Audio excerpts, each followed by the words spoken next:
The story of killing bin Laden tonight on this special edition of 60 Minutes Presents. He is one of the men who shot Osama bin Laden. Tonight, you will hear his account of the raid on bin Laden's compound. Are these guys yelling and charging up the stairs? Is there a lot of action? How's it unfolding? You know, it's not like the movies. You know, movies make it out to be, loud and crazy and everybody's yelling. Quiet, calm. You're walking up the stairs? Yep, just nice and slow. So we have a saying, don't run to your death. It's extremely rare to hear from a member of SEAL Team 6, but Mark Owen walks us through the most important counterterrorism strike in U.S. history, including the moment that Osama bin Laden was killed. We both engaged him several more times and then rolled off and then continued clearing the room. When you say you engaged him, what do you mean? Fired. You shot him? Yeah.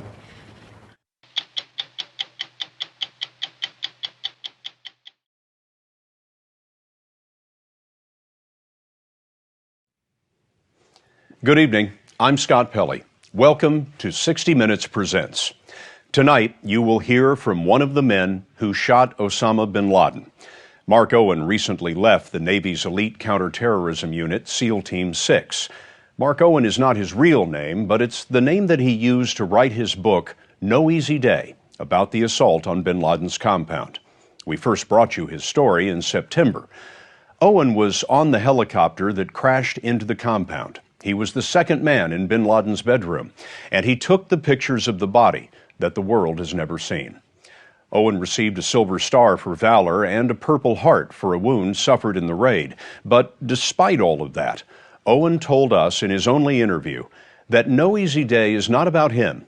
He says it's a tribute to the hundreds of Americans who gathered intelligence, planned and trained in the 10-year pursuit of the world's most wanted man. SEAL Team 6, he told us, just took care of the last 40 minutes. Was this a mission, was the plan to kill Osama bin Laden or capture him before you went in? This was absolutely not a kill-only mission. It was made very clear to us throughout our training for this that, hey, if given the opportunity, this is not an assassination. You will capture him alive if feasible. That was the preferred thing? Yes. To take him alive, if you could? Yeah. I mean, we're not there to assassinate somebody. We weren't sent in to murder him. This was, hey, kill or capture. This is a first-hand account from someone who was there. The raid, May 1st, 2011, had been years in the making. But in the moment, the best-laid plans failed, leaving a small team of Americans to improvise victory from near disaster. This operation was one of the most significant operations in U.S. history, and it's something that I believe deserves to be told right and deserves to go in a book and stand for itself. You're in disguise as we do this interview today, and I wonder why.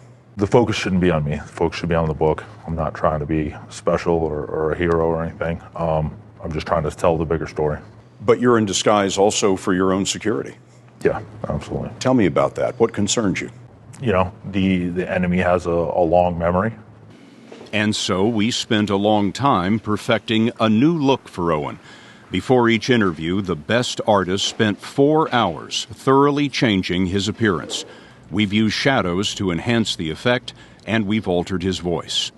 When I first joined the Navy, Chief Petty Officer Owen was in the Navy 14 years. He had read about the SEALs in junior high school and set his sights. How many times have you been to war since 9/11? I've done 13 combat deployments. Afghanistan, Iraq, all over. There are several SEAL teams, but Owen rose to the very top, a unit called the Naval Special Warfare Development Group, SEAL Team 6. SEAL Team 6 is made up of a number of squadrons, and I wonder, why was your squadron chosen for this particular mission? Was there something special about you? Nope. Certainly nothing special about me, nothing special about the 24 guys that were chosen, nothing special about our squadron.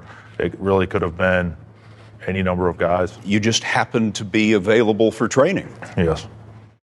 In April 2011, they had just returned from Afghanistan when they were told to report to North Carolina for an exercise. Give me the lay of the land here. What do we see? Owen walked into a top-secret briefing room, saw a model of a compound, and heard this from his buddies. What did they say? Said, hey, we found bin Laden, or we think we found bin Laden, and they want us to come up, rehearse and come up with a plan. If there's going to be a ground option approved, they want us to rehearse for one. What did you think? Awesome. The mission was Operation Neptune Spear, under the authority of the CIA. The agency had tracked a bin Laden courier to a curious compound in Abbottabad, Pakistan. They'd been watching the compound with satellites. The house seemed too big for the neighborhood. There was no telephone connection. The people there burned their trash. There was a wall 12 feet high and a walled-in balcony. Who lived up there? They briefed us on the individual they were calling the Pacer. The Pacer? The Pacer. So he would come out of the house and kind of walk around the yard to what was assessed to just be getting exercise. Where did the Pacer pace? Over here. In this courtyard back here? Right. So he'd just kind of walk out in here, and a lot of the vegetation out here was probably purposely planted so surveillance couldn't see down on him. And he would just go round and round and round? Yep. He'd walk around the yard. Sometimes he'd walk what they assessed to be a female. They'd just walk around the yard. They'd never stop to help anybody do any work. If there was other people in the yard working, he never seemed to do any of that. It's above, almost above it. Above doing the manual labor. He was the boss, whoever he was. Right. The Pacer had been in Abbottabad about 5 years. It's a well-to-do city of 1 million people. The compound was about a mile from the Pakistani military academy. In terms of the inside of the house, how much did you know? Zero. So once you went through the door, you didn't know what you were going to be facing. Right. But again, it goes back to that years of experience. I mean, we've done this a million times. Raids like this were common many nights in Afghanistan and Iraq. And looking at the model, the SEALs didn't think of this as particularly challenging. The tricky part was getting there. The U.S. wasn't telling Pakistan, so the helicopters could be shot down by Pakistan's modern air defenses. The pilots were from the Army's 160th Special Operations Aviation Regiment.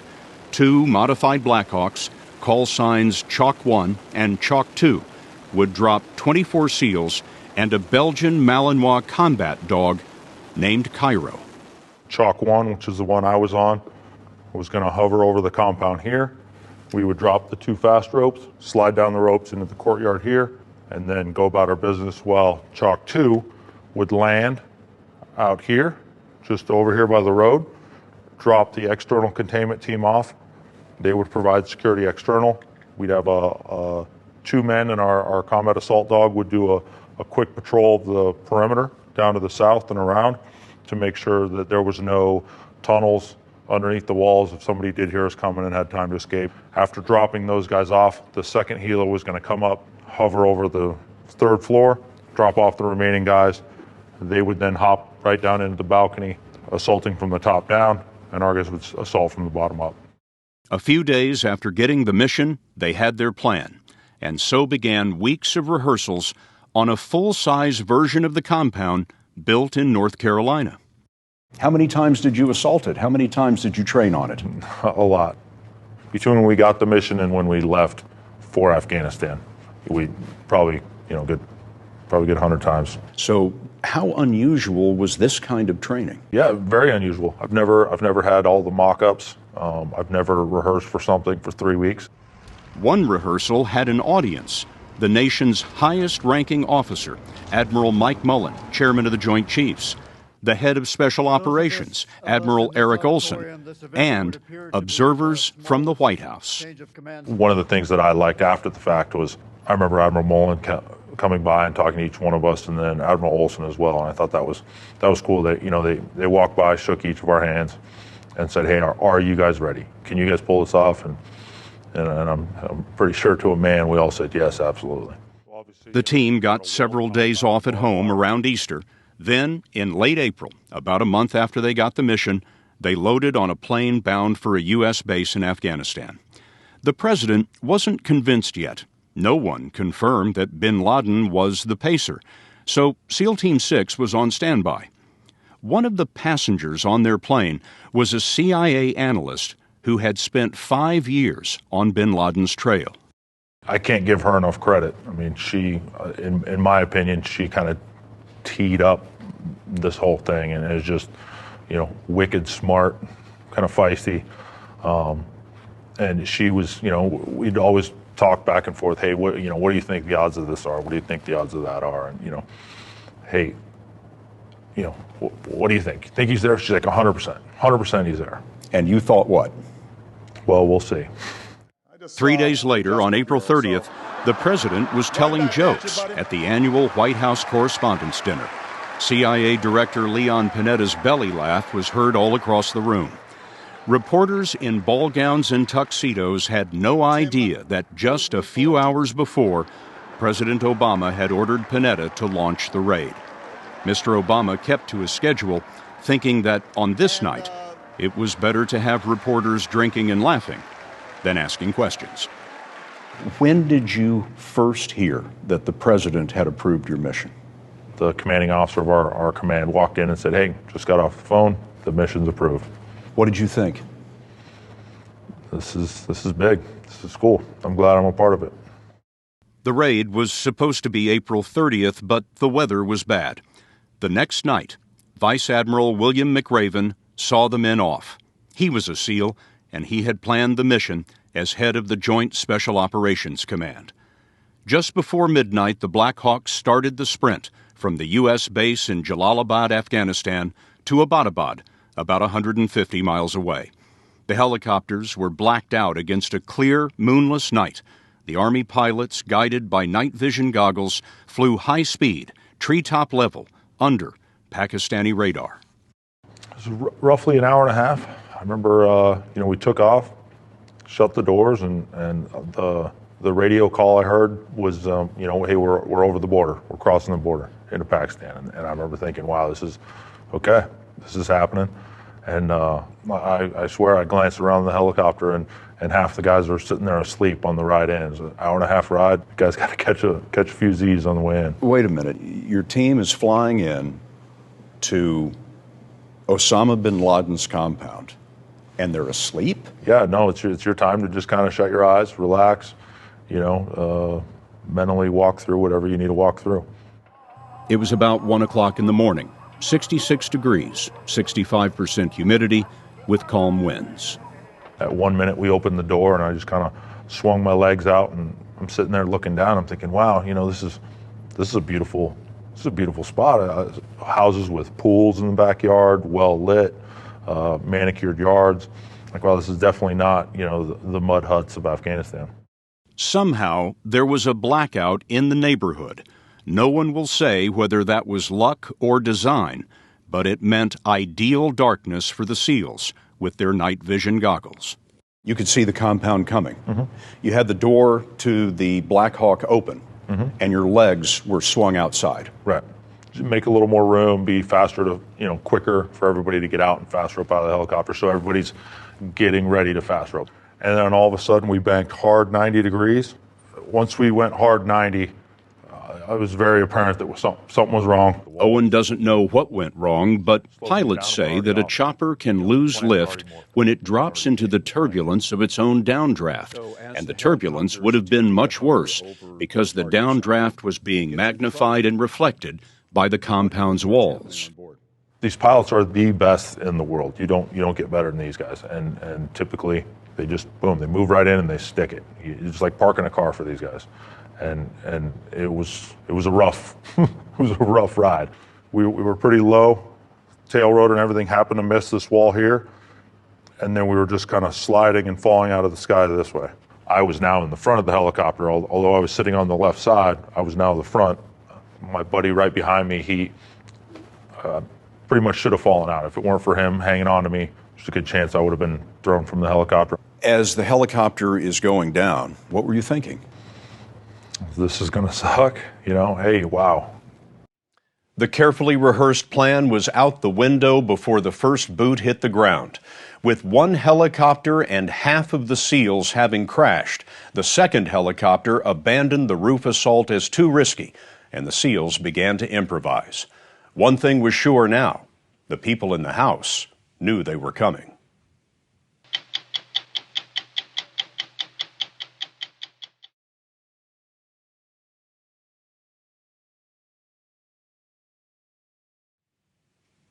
The raid on bin Laden's house was supposed to be straightforward.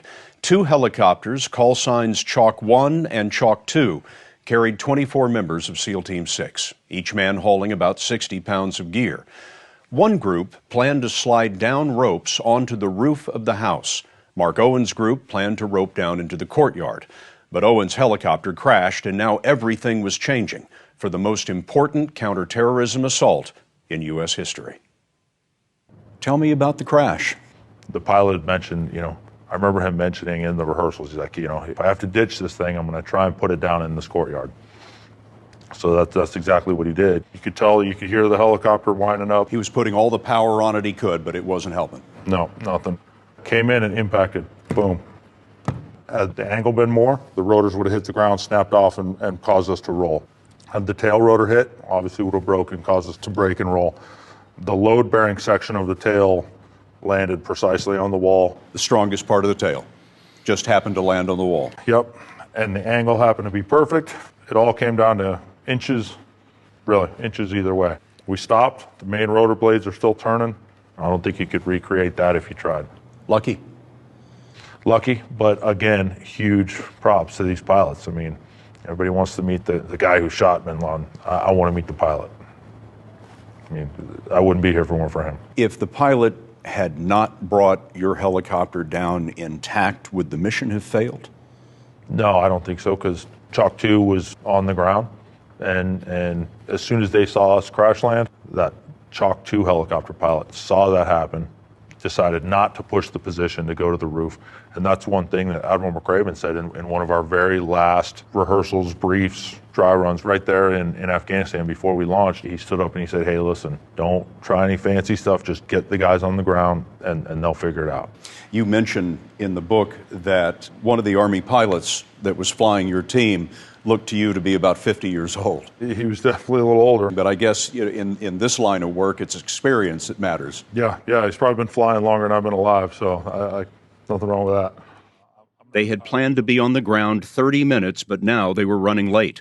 Owen's team landed in this courtyard, walled off from the house.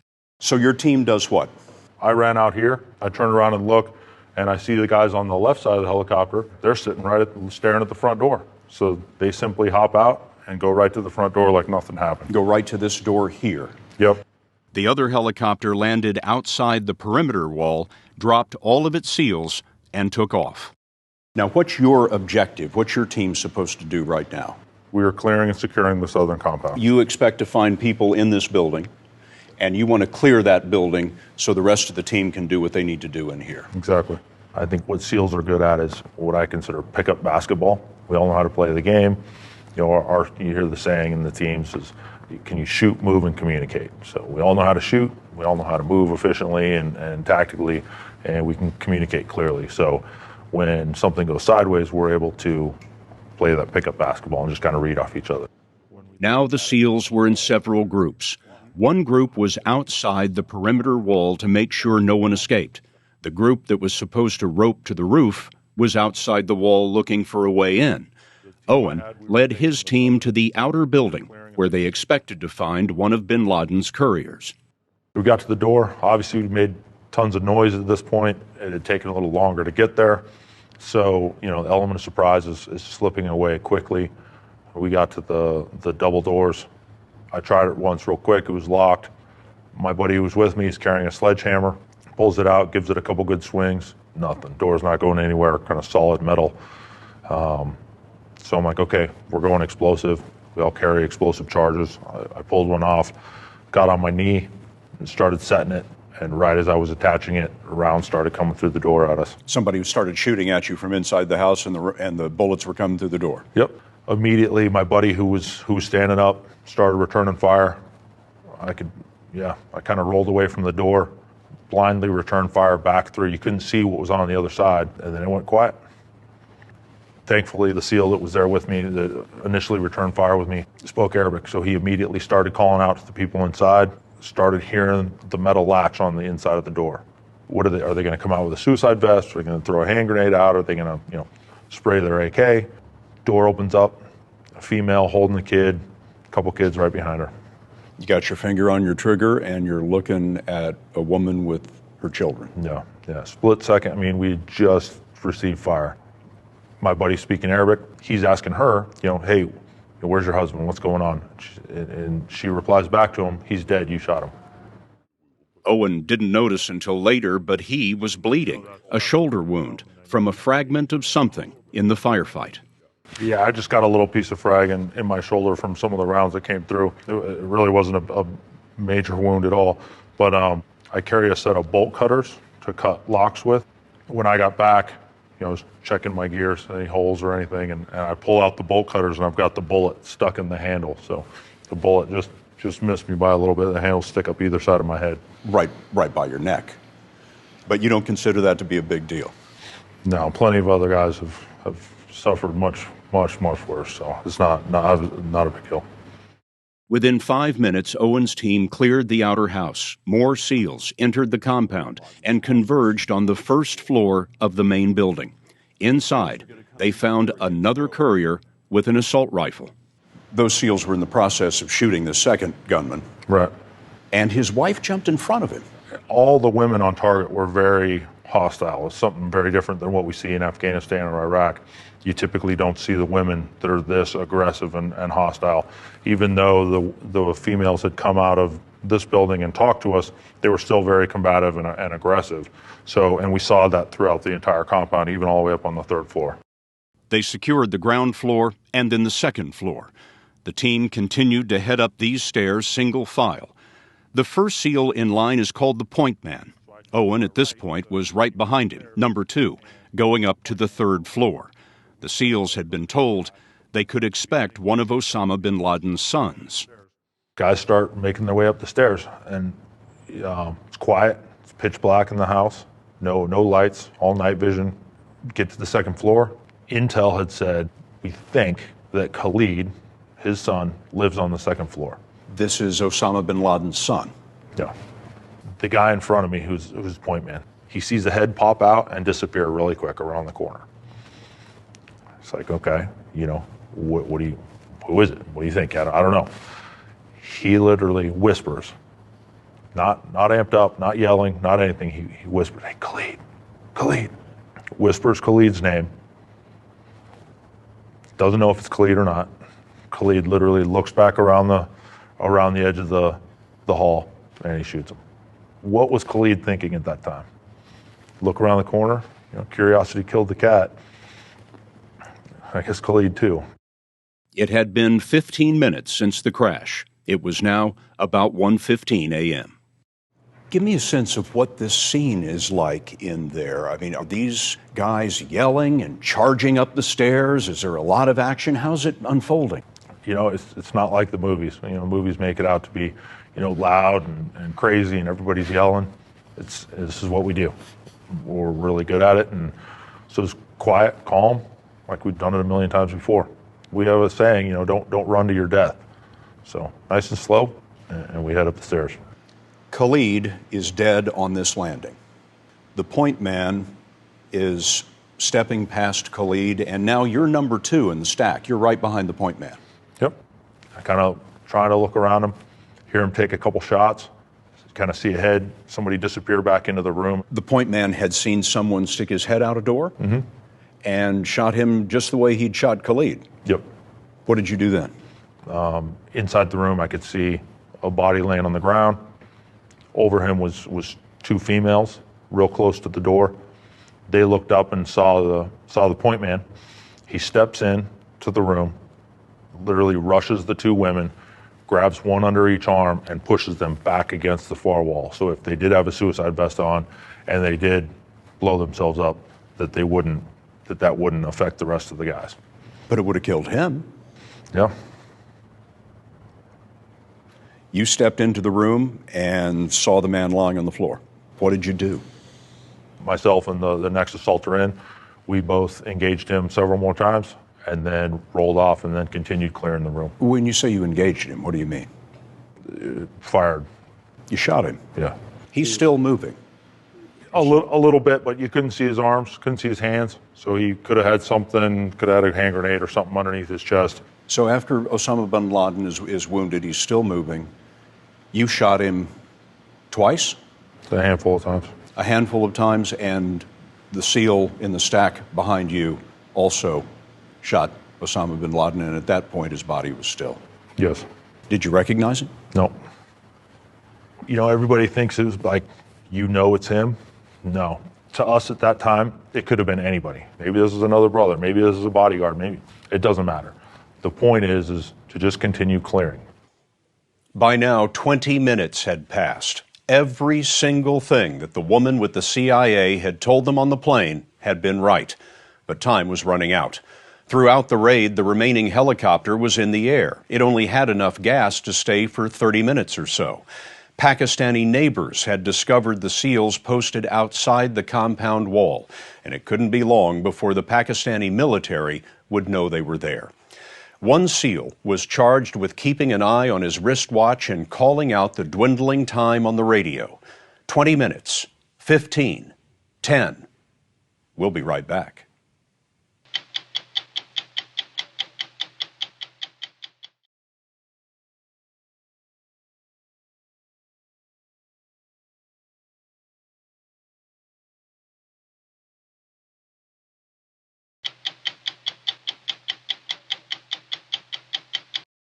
As time was slipping away, Mark Owen and a couple of other members of SEAL Team 6 kneeled around a mangled body on the third floor of the house in Abbottabad, Pakistan.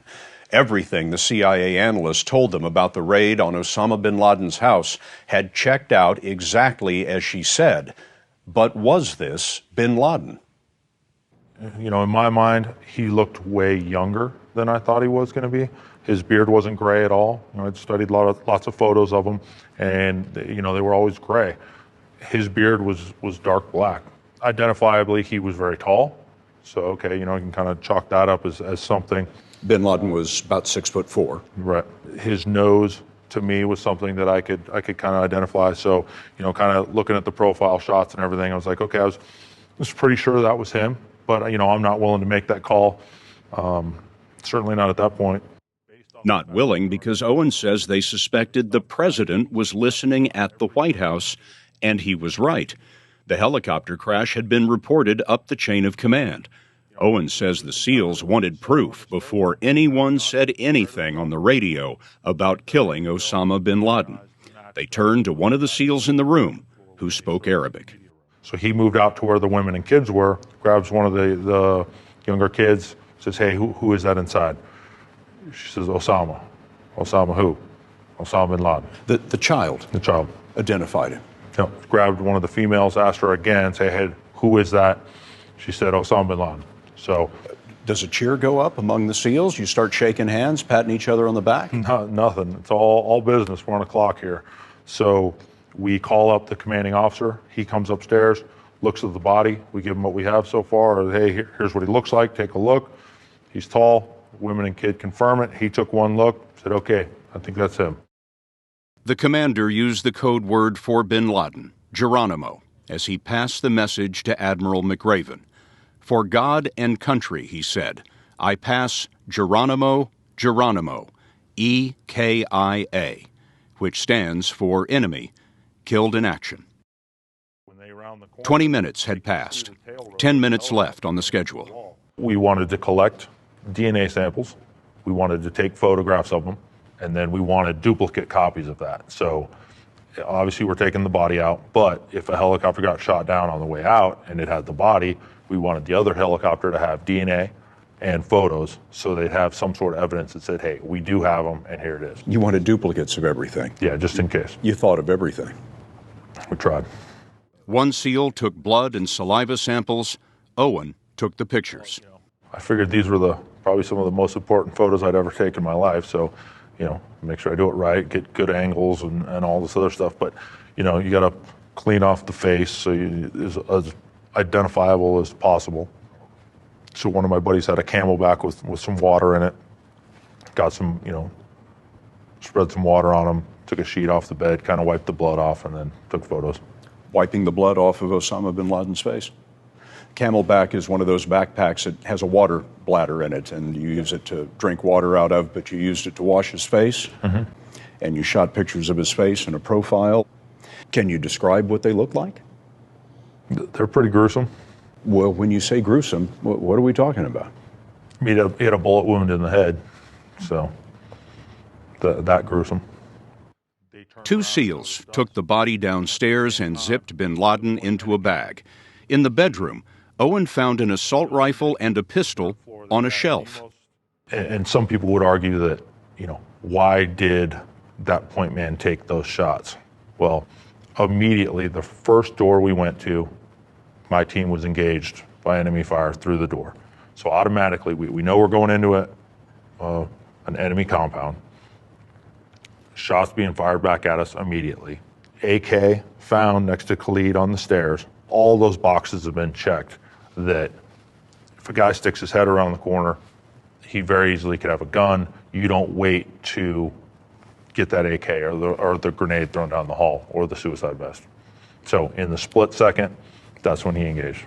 He did have a gun, but he didn't use it. And I wonder what you make of that. I think in the end he taught a lot of people to do, martyr themselves, and he masterminded the 9/11 attacks. But in the end, he wasn't even willing to roger up himself with a gun and put up a fight. So I think that speaks for itself. Back on the second floor, the SEALs were grabbing computers, disks, flash drives, videotapes, more priceless intelligence than they could carry.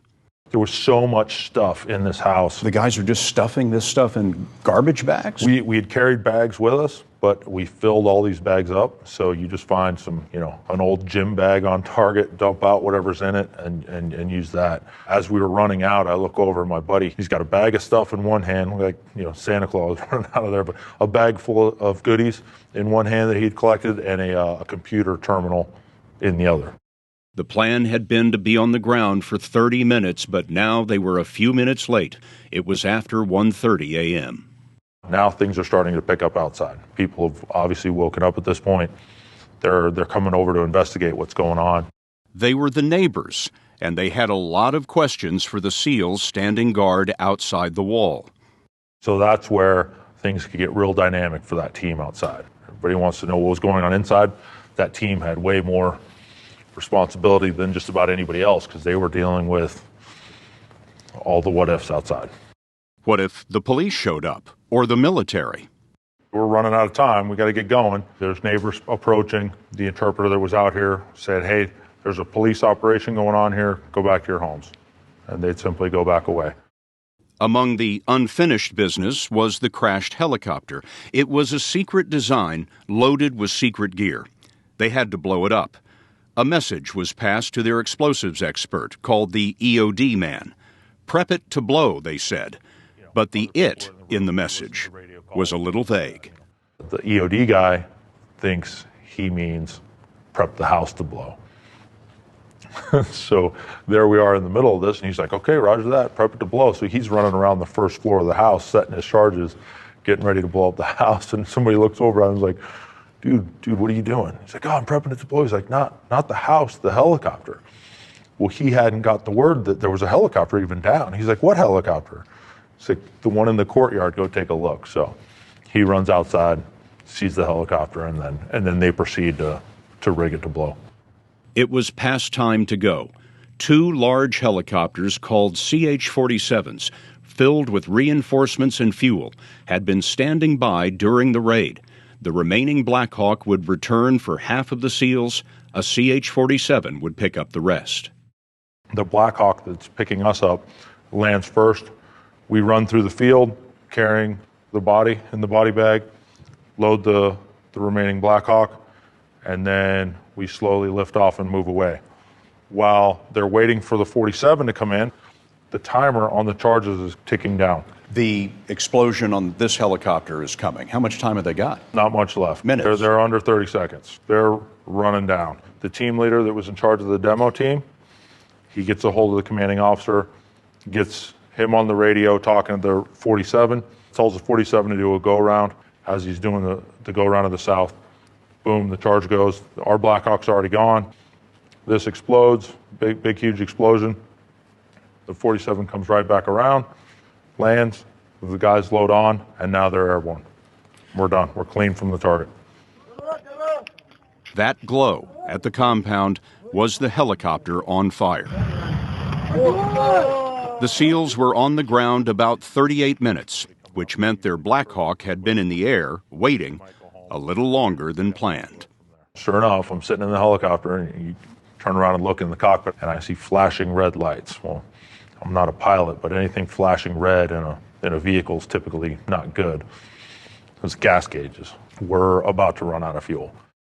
During their escape, the SEALs were forced to land in Pakistan.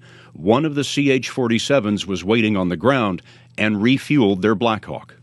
The Pakistanis didn't get you on the way in, but you're concerned they're going to get you on the way out. Sure, we got to get out of here. When did you know that you were out of Pakistan? They radioed over, came on over the radio, said, "Hey, we're back in Afghanistan." And you thought what? Big sigh of relief, and wow, we might have actually pulled this off. This is crazy. Was there ever a point, Mark, in which you shook hands with each other, slapped each other on the back? Yeah, once we landed, everybody kind of hugged and high-fived and took a couple photos, and it was our 5-minute, hey, cool, we pulled this off, good job, and then it was back to work. In his book, Owen describes how they loaded the body onto a pickup truck and brought it to a hangar where Vice Admiral McRaven, head of Joint Special Operations Command, was waiting. They unzipped the bag. Standing nearby was that CIA analyst who had spent years on bin Laden's trail. Miss 100%, the woman who told you that she was 100% certain that they had Osama bin Laden. Right. So we're all in the hangar. Immediately we saw her, and she started crying, and it was a pretty significant event in her life, I'm sure. 6 hours later, the president announced it to the world. Tonight, I can report to the American people and to the world that the United States has conducted an operation that killed Osama bin Laden, the leader of al-Qaeda. Yeah, we watched it live. It was they had some TVs set up in the hangar that we were at, and literally still in your camouflage uniform, our gear kind of set to the side, and we heard it was coming on. We went and gathered around and watched the address. What did you think? Now the world knows that we've got him.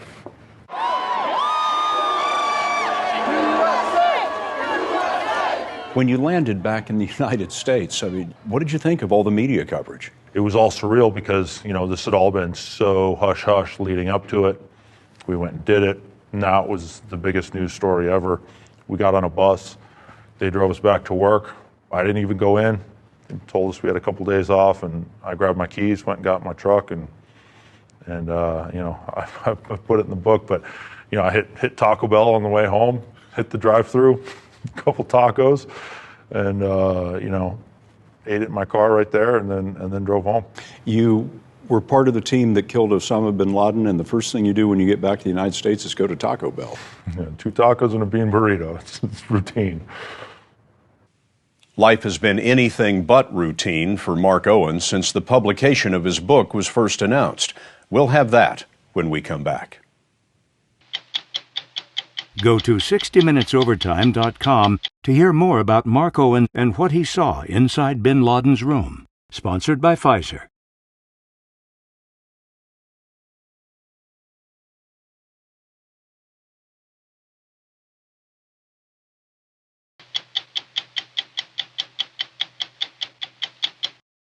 Days after returning from the raid in Abbottabad, Pakistan, Mark Owen's squadron boarded an ancient C-130 transport plane for one more mission.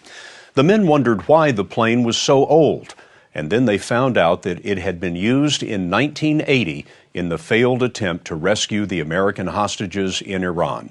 Somebody thought it was a fitting piece of American history to carry the men to their secret meeting with the President of the United States.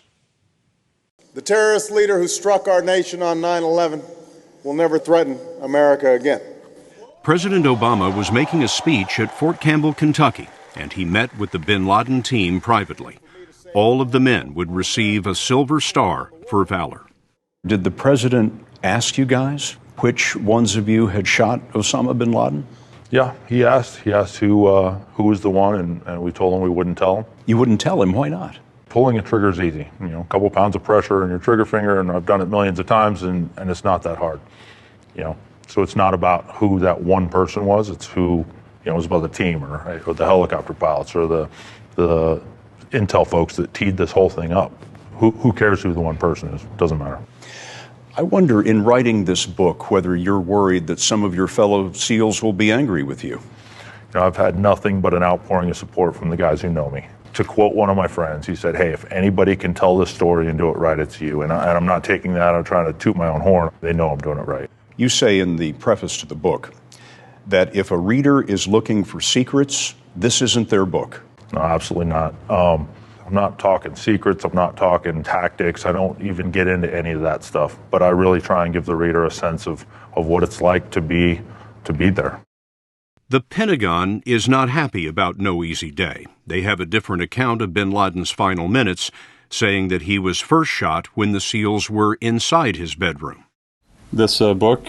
Spokesman George Little said that Owen signed a secrecy agreement as a SEAL and should have submitted his book for editing by the government. And the author is in material breach of his secrecy agreements with the United States government. We believe that sensitive and classified information is contained in the book. I don't think I could be any clearer than that. Owen insists that there is nothing in the book that compromises the secrets of the United States or the safety of the SEALs. But the government is considering a lawsuit to seize the profits from the book. The bin Laden raid was Mark Owen's last. A few months later, he went to New York and saw Ground Zero for the very first time. Our team played a small little piece. Some people would argue bigger, but you know, to us, we were just doing our job. It's not a big deal. We were just lucky to be at the right place at the right time. But then going to New York and where the World Trade Centers stood at one point, and it just very, very emotional. Nearly 3,000 people were killed right there alone. It was emotional, and it was like, you know what, it was ready to move on, full circle. Your team had avenged those deaths. Absolutely. When word of the book, No Easy Day, came out last August, a cable news channel learned Mark Owen's real name and reported it. Since then, others have reported his name, but we will not. Owen wants to donate most of the profits from the book to charities that support families of fallen troops, but that will depend on the outcome of any legal action by the government. For his part, Mark Owen wanted us to know that he thinks of what he's written as a public service to get the history straight, and as a tribute to every Navy SEAL, wherever they may be serving tonight.